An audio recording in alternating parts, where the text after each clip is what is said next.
Hello friends, आपण मानक स्वागत जनाऊँ आम यूट्यूब चैनल को। आजर भिडियो आमको जनइबू प्रत्येक थर मनुष्य भल समय आरंभ होगा पूर्व भगवान दे था संकेत। भिडियोटी को आरंभ करने पूर्व कही रखुचे, जदि आपण मैंने प्रतिदिन एमती टॉपिक विषय जानवाई चाहती ताहले आम चैनल को सब्सक्राइब करते और पाखरे आसुवा बेल बटन को दबाई दिंतु। ताहले आसतु जानिबा बेले बेले यह हुए जे जेते बेले आमे निदरू उठू आमे एक भिन्न प्रकार खुशी अनुभव करूँ किंबा जेतेबेले आपण सकाळु उठी दर्पण रे निज चेहरा देखिबा परे चेहरार एक भिन्न चमक देखंती तेबे यह एक संकेत अटे जे आपणकर भल समय आसुछि। आपण एथर सफल हेबार संभावना अधिक।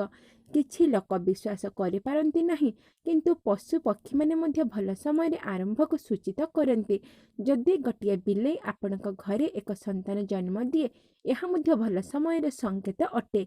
एवं जदि मांकड़ माने आपणक घरे आंब खाई मंजी फिंगंती तेबे आपणकर भल समय आरंभ हेबाकु जाउछि। जदि आपण सकाळे कौनसी व्यक्ति किंबा परिवार सदस्यंक ठारू टंका पांती किंबा कहंती जे टंका प्राप्त होइछि तेबे बुझंतु जे आपणकर समय भलरे चलिछि। एपरि परिस्थिति रे आपण प्रत्येक कार्य रे सफलता पाइबाकु जाउछंती एवं टंका बढ़िबाकु जाउछि किंबा केवल कहंती यह भगवानंकर आशीर्वाद अटे। जदि आपण आपणकर सकाळ काम पई बाहर को जाउछंती एवं एही समय मध्यरे जदि आपण रास्ते रे पानी रे भर्ती एक हांडी किबा क्षीर रे भर्ती एक हांडी देखंती तेबे एहा एक अत्यंत शुभ संकेत भाबरे विवेचना करा जाय एवं एही चिन्हर अर्थ हेउछि आपणकर समस्त कार्य समाप्त हेबो एवं आपणकर दिन बहुत भल हेबो।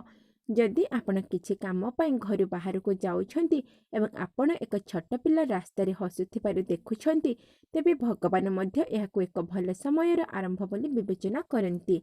यह हेउछि भल समयर संकेत। वर्तमान आपण जानिगले जे जेतेबेले आपणकर शुभ समय आसे आपण ईश्वरंक ठारू किछि संकेत पाइबा आरंभ करंती। जदि आपणक सहित एहिपरि किछि घटुछि तेबे आपणकर चिंता करिवार आवश्यकता नाही, कारण भगवान आपणक पई चिंता करूछंती। तेबे आपणकर विरक्त हेबा उचित कि भगवान ऊपर विश्वास रखंतु एवं निजर विश्वास को छाड़िबाकु दियंतु नाही। जदि तांकर अनुग्रह आपणक ऊपर रहे तेबे आपण प्रत्येक असुविधा को दूर करिवार सक्षम हेबे एवं आपणकर सबुठार बड़ असुविधा मध्य सहज लागिबो। ताले दर्शक बंधु आजिर भिडियोटी एतिके। भिडियोटी देखिथिबार धन्यवाद। जदि आपणक हमर भिडियोटी भल लागिछि ताले हमको लाइक करंतु, कमेंट करंतु एवं आपणक सांगमानक सहित शेयर करंतु। पुणी देखा नुआ एक भिडियो से पर्यंत हमको विदाय दिंतु। आपणक दिनटी शुभ हेउ।